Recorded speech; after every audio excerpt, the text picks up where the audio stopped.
Welcome to Mainland Television Nelson Tasman Regional News Weekly Roundup. I'm Graham O'Brien and some of today's stories include Feast or Famine, airlines are flying in, former Nelson List MP in town on right to choose crusade, Big Brother volunteers and much more. Australian airline company Jetstar is taking its service further, entering a wider New Zealand domestic air travel market. Jetstar has quickly grown since entering the Kiwi market in 2009. Now parent company Qantas is releasing 5 of its 50-seater Bombardier Q300 turboprop planes to be better utilised elsewhere. Nelson is New Zealand's 4th busiest airport and received Jetstar's New Zealand head Grant Kerr on Thursday this week to meet with interested parties. Nelson was the first centre on Jetstar's roadshow visits of the 7 regional centres shortlisted as destinations, which will also include Invercargill, Hamilton, Rotorua, New Plymouth, Napier and Palmerston North. And this week, Nelson-based Origin Air opened bookings for its Nelson to Palmerston North flights from August and Wellington flight services from September, with its first of 2 19-seat Jetstream aircraft built by British Aerospace, which arrived this week. So it seems Nelson residents and visitors to the region will soon be spoilt for airline choice. We were on the street in Nelson to find out whether people can and do fly in and out of Nelson often. International visitors have spent a record of $1 billion for the year in Queenstown. What are your thoughts on Nelson investing in an international airport? I think we should definitely try and extend our runway, be more on the tourist scene like Queenstown's airport. I think it'd be really important for the area. Well, if Queenstown can do it, Nelson certainly can. Yeah, I'm all for it. I think it'd be wonderful. Nelson's kind of full as it is, and so with more traffic coming into Nelson, that's just going to wreak havoc amongst the locals. And I reckon it'd be a great thing because it would get the tourists and more people here, and it would boost the region up a hell of a lot. That could be a good idea, but I think on the moment the prices are too high for the local people to travel by plane. I'm from a tourist town myself, but you don't have as many tourists as we do, and we're a fraction of your size. So we live on the west coast, and the amount of tourists coming through this season is so much bigger than it was since Queenstown's got its airport. Yeah, I mean, if it's expensive to come in here from other places, then sure. But yeah, I don't know. You have to look at the economics. I think it would be great because right now we have to fly out of here to Auckland before we can fly home. And I think it would be good if it didn't cost so much to fly out of Nelson to other parts of New Zealand. I think it would be a good idea, but it really has a nice small town feel, and it would be a shame if the town lost that.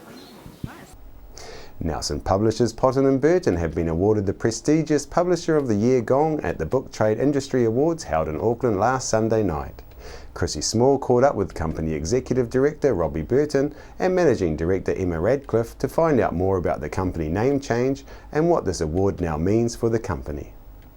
Robbie and Emma. Hi. Change of name for the business, that's a newie. So what prompted this, Robbie? It's now Burton and Potton, or Potton and Burton. Why the change? Well, we've been under using the original name of the company, Craig Potton Publishing, for 25 years at least, I think. But we felt that we were being pigeonholed in the new world of publishing into a certain kind of book which was very much associated with Craig's name, which is landscape photography. And while that's served us incredibly well for a long time, the market's really changed, and we have been publishing a much broader range of books for some years, but people's perception hasn't caught up. So we're really keen to be positioned as a publisher of a huge range of New Zealand non-fiction. So that was the very specific point of doing this. I mean, you don't give away a really well-known brand we've had with a good reputation easily, but this is something that we've been talking about for some years. Right, so you're not really giving it away, you're just making a bit of a change so that people can see that it's moving on with the times, and obviously you're branching out and diversifying. Last year, Dirty Politics was probably your number one selling book, I believe, Emma. Yeah, we did exceptionally well with Dirty Politics. It sold over 17,000 copies and we were absolutely delighted. But we've always covered contemporary issues. But we've also now started doing children's books. We do distribution for Lonely Planet, Auckland University Press, and several other single book publishers. So we really wanted a name that reflected those changes and how the business had evolved over the years. Now, the Publishers was given the prestigious #1 award of the Trade Industry Awards on Sunday night. What does that mean for the company now? Will it open more doors or...? Well, it's a huge deal because it's being judged by our peers, and for a relatively small company from Nelson to have won New Zealand Publisher of the Year against some of the big multinationals, against Penguin Random, for example, is no mean feat, simply because we don't have anything like the scale that they do. But what we're really why we're thrilled about it is it's very important for us just in terms of attracting authors, and our position within the trade, and it's a huge, it's partly to do with what we publish, which is more my area, but it's actually just as much about what Emma does, which is as the managing director here, which is running the whole back end of the sales and distribution and the level of service we give to people. And bookshops are really just as interested in the books they get as the sort of level of service they get. So it's a big deal for us, actually. It's fantastic especially for our new brand, to be honest. Yeah, absolutely. It's a great way to begin, isn't it? Yes. So now, obviously, you publish authors, you print those authors, but you're also doing some other external author marketing, I believe, Emma. Distribution for other authors, yes, we are. Yeah. So some authors decide to self-publish, and they need the support of an established company to get their brand, their title out into the market, and we offer them that service. It can be as simple as they've already got the book and they want us to sell it to the trade, or it can be much further earlier in the piece where we're actually helping them, give them advice, telling them what options are available with regards to printing, whether you print in New Zealand, whether you print overseas, and just general really advice about the market and what kind of price points they have. So we're really interested in keeping New Zealand books alive, whether they're books that we publish or whether they're books that other people publish, but making sure that New Zealand books are in the bookshops for people to buy, and also that the access to them is relatively easy because we're actually distributing from New Zealand rather than distributing from overseas. This week was Volunteer Week, and one volunteer group, a Big Brothers Big Sisters program, matches young people with mentors to provide good role models and support. I spoke with Program Director Rachel Sanders to find out more about this organisation that is helping the younger people in our community. Rachel, thanks for taking the time to talk to us this morning. Big Brothers Big Sisters, can you tell us a little bit more about it? It's been going for a while, but please fill us all in. Thanks for having us on the program too. Big Brothers Big Sisters has been going for nearly 18 years now in Nelson. It started in New Zealand here as a flagship program, and we're thrilled with the way it's grown and gone from strength to strength over those years. Currently we match volunteer mentors with little people. We've got 2 programs going. We've got a school-based program with our year 12 and 13s who go into local schools, and then we've also got the community program as well, and in that we've got volunteers, adult volunteers, who then support little people on a weekly basis. So about once a week, and they go for at least a year, taking time to spend having friendship with them, doing fun activities and being a positive role model. Rach, that's just fantastic. People looking after the younger ones and teaching them things. It's really great. It's good to hear. How do you go for funding? It must cost a lot to keep it going. What do you do? We do a lot of funding. I'm always after funding, and we don't get any government funding, so we rely heavily on our community, and we're very lucky here in Nelson that we have some wonderful sponsors who come on board, people who give us regular donations. I apply for a lot of grants, and we do fundraisers as well, so that helps us, but it's all about the community, and the money that we raise here in the community goes directly back into supporting the little people here in Nelson.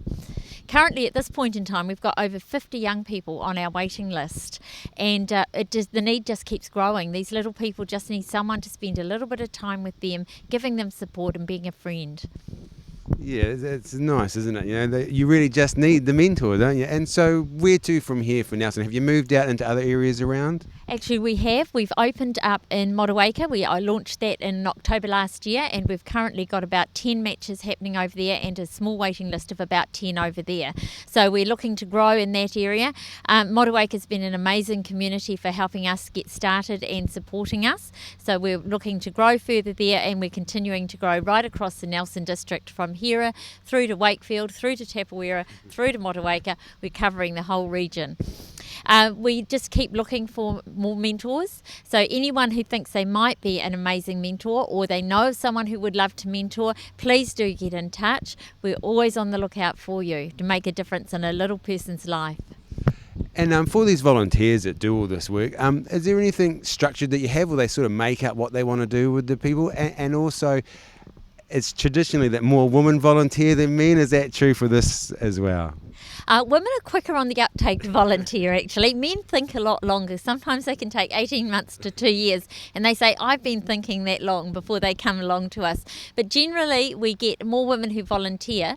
We need more men. We have probably one girl to every 4 boys on our waiting list, so we're always after men or couples who want to mentor together, which is great. And we give the volunteers training. We do check them very carefully to make sure they're safe with little people, and then we give them ongoing support for the length of the match, as well as the family and the little person. So there's lots of care around making sure that this is successful and works, and they get to have lots of fun just doing what they like to do, just ordinary things.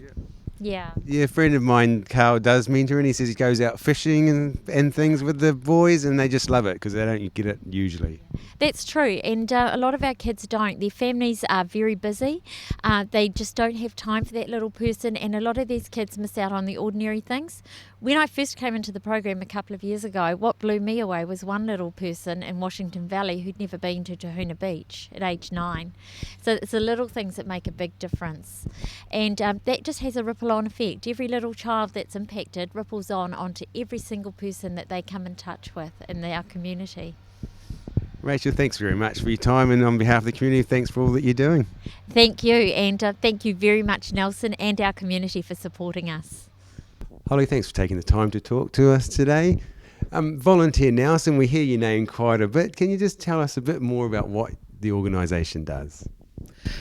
Well, Volunteer Nelson works with volunteers and not-for-profit organisations and refers volunteers to not-for-profit organisations that they're interested in volunteering for. Good. And are there any specific things that you're aiming for in this volunteer week? Well, there's the right place for everyone to volunteer, no matter how little time, how little experience or whatever skills they have, and it's just finding a good match between the organisation and the volunteer. So we always try to do that. But aside from that, outside of Volunteer Week specifically, we're sort of currently working on involving more youth and improving our services for them, working with schools, things like that. And also we're looking at what services are available and provided by volunteers for the elderly, because we think that's an area that we could improve on as well. Sure, there's always lots of scope to improve in there, that's for sure. Youth and elderly both need a lot of work, don't they? Well, we try to provide services for everyone in the community, especially those that need it. And also with the youth involvement, we feel like there's a lot of energy there that can really be tapped into, and there's a lot that can be gained through volunteering as well with youth. Like, it can be great for a CV, showing that you've spent hours, and you can log those hours as well to show. You can gain referees, but you can also work doing something that you're passionate about, or can help you to find things that you're interested in, because anything you'll do that's not for pay or not because you have to do it is usually something you think is valuable. Sure, yeah, good points. Is there a worry that these volunteers are taking up paid positions? Well, We only work with organisations that are not for profit for that reason, because we don't want volunteers to take away from paid jobs, but rather add value to services that struggle to survive anyway. For example, the hospice volunteers are providing that extra caring touch and extra services like, you know, spending the extra time with people that a nurse wouldn't have time to spend, or making a cup of tea, and just a small example. Yeah, no, and they're great examples, because that's exactly what we need in the community. It must be difficult sometimes for people to take on volunteers. Do you provide any training or any supports for the people that are taking these volunteers on? Yeah, we definitely do. We've got a program of low-cost training provided throughout the year with around different topics such as volunteer management, but things like sourcing funding and stuff for organisations, communication workshops, a whole range. We also run regular meetings and provide newsletters with handy information for volunteer coordinators within organisations. We're also involved in coordinating a community meeting group, the Community Whānau group, which meets once a month. So there's a lot of support that we help provide within the community. Sure, yeah, that sounds good. Just off the top of your head, and just a question I thought of, how many places do you actually work with, Volunteer Nelson, and how many volunteers off the top of your head do you have on your books? Well, it's 200-ish organisations registered with us. Of community and not-for-profit organisations, including sports clubs and all sorts across the whole region, Nelson Tasman, there's 1,500 odd. So it's not a huge percentage when you look at it like that, but it is good.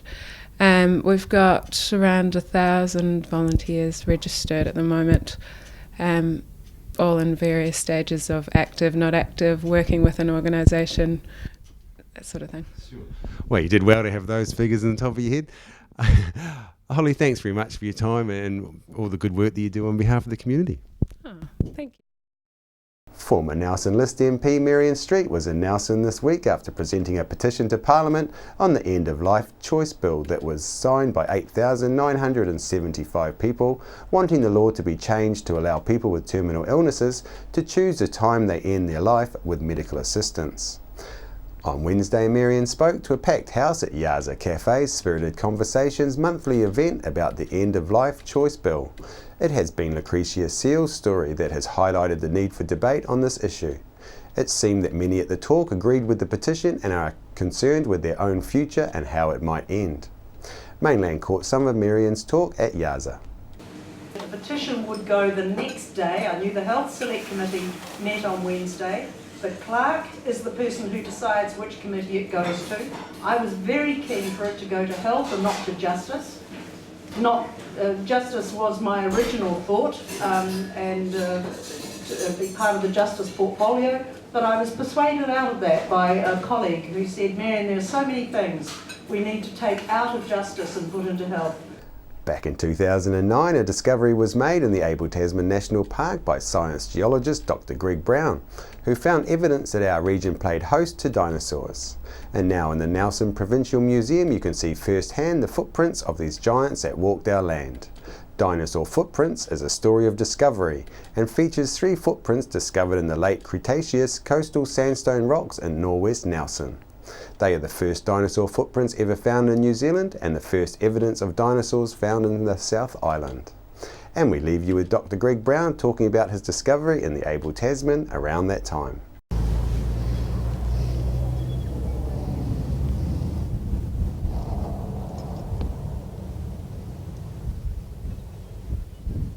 During our work in northwest Nelson, we've found a number of localities where there are dinosaur footprints, and this is one of the better localities.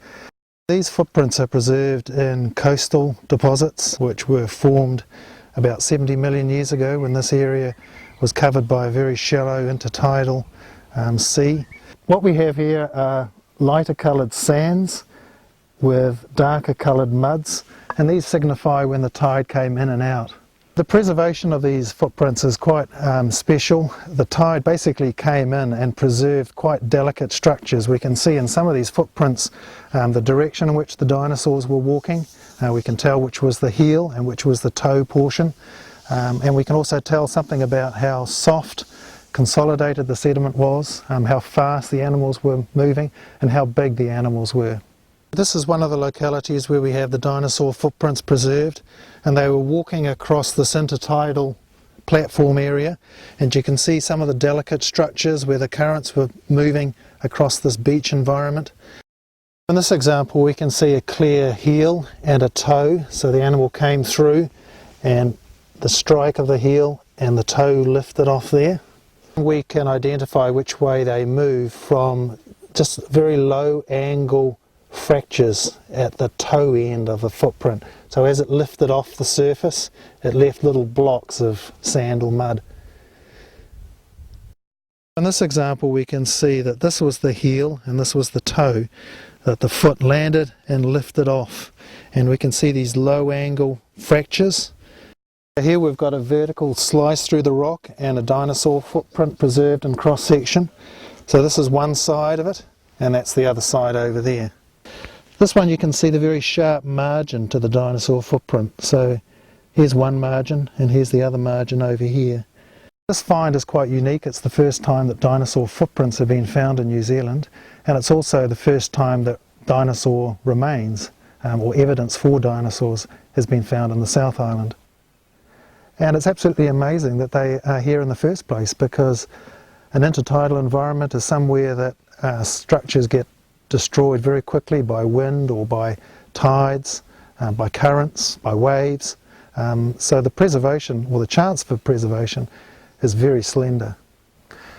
So 70 million years ago, when the dinosaurs were living in this part of the South Island, the vegetation that these sauropods were eating was probably not too different from what we have in the modern day New Zealand forest.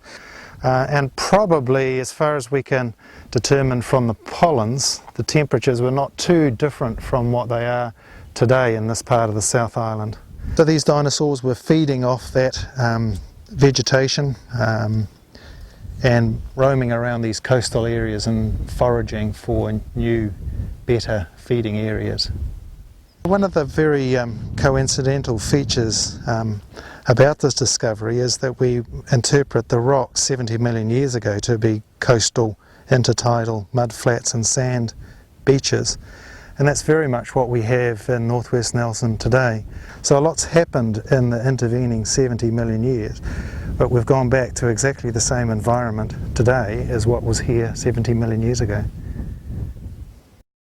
And finally this week, 3 couples have now been announced as finalists to win an all-expenses-paid wedding at the historic Lamford store in Golden Bay on the 5th of November this year, in this, the second Dreammaker Wedding Business Collaboration Competition for the region.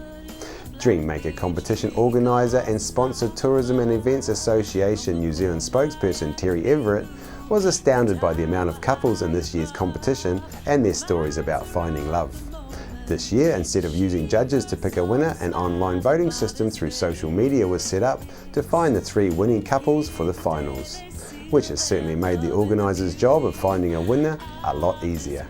The 3 couples named as finalists and are waiting to find out who is to get the full wedding package are Emma Crawford and Phil Callahan, Carl Champagne and Jessica Kissick, and Adela Cardos and Martin Polglaze. The lucky couples are from Golden Bay and Motueka area. Next week, Mainland will bring you the winning couple when they are first told they've won the full wedding package. After the break, we'll bring you the latest weather update and some events and happenings coming up from around the region.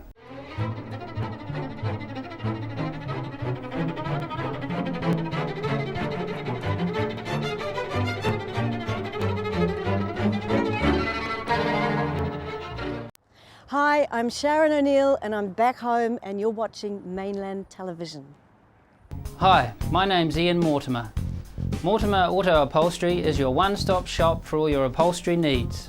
We do car and boat interiors, boat canopies, ute tonneau covers, canvas and PVC fabrication. Call in and see us in Oxford Mews, 72 Oxford Street, Richmond. We're the team at Jaycar, right here in Nelson, 120 Hardy Street. Our shop is full of electronic items, including security alarm systems, electronic components, solar and power, electronics toys,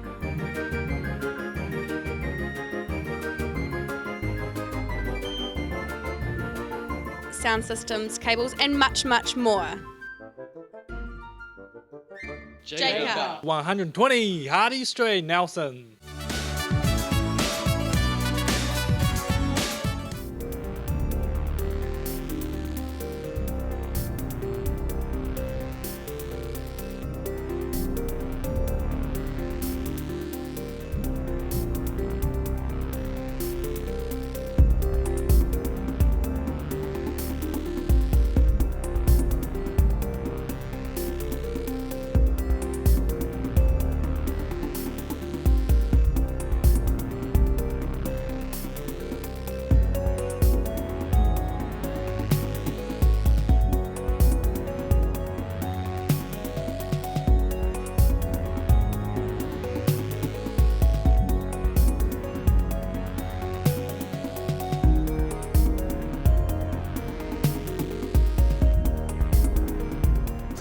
Now at the Refinery Art Space until the 26th of June is Two Weavers Connecting Threads, which is a group exhibition raising funds for Child Cancer Foundation, the Fisher Foundation and New Zealand Breast Cancer Foundation. Reflections Gallery, World of Wearable Art and Classic Cars. Until 27th of June is A3 Unframed. It is a showcase of works in a variety of mediums by Sally Burton, Lee Woodman, Karen Neal, Michelle McIver and Jessica Lindblom Bryce. On behalf of the team here at Mainland Television News, thank you for joining us.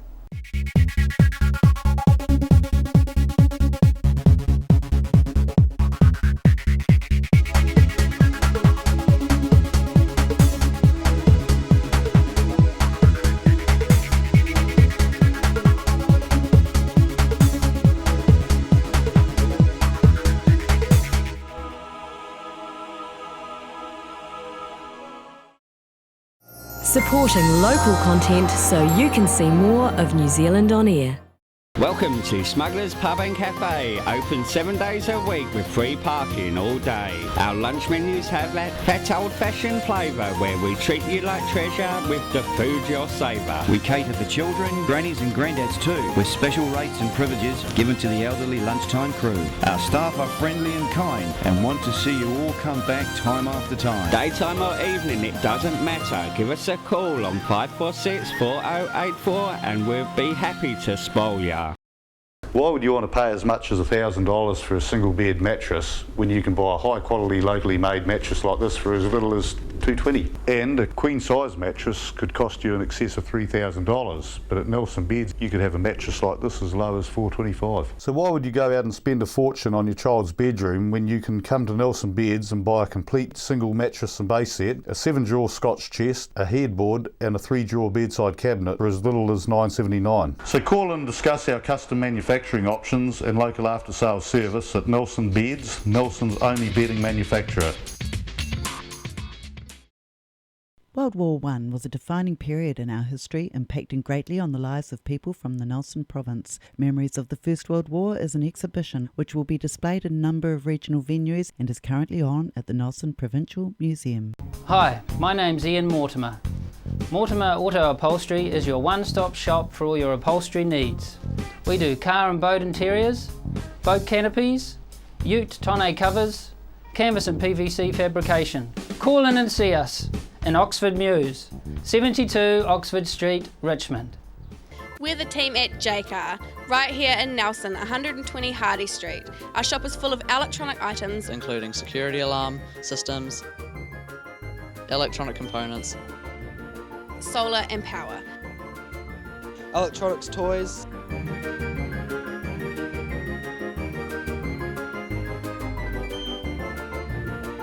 sound systems, cables and much, much more. Jaycar. 120 Hardy Street, Nelson. Nelson Tire Center. Great prices, great service.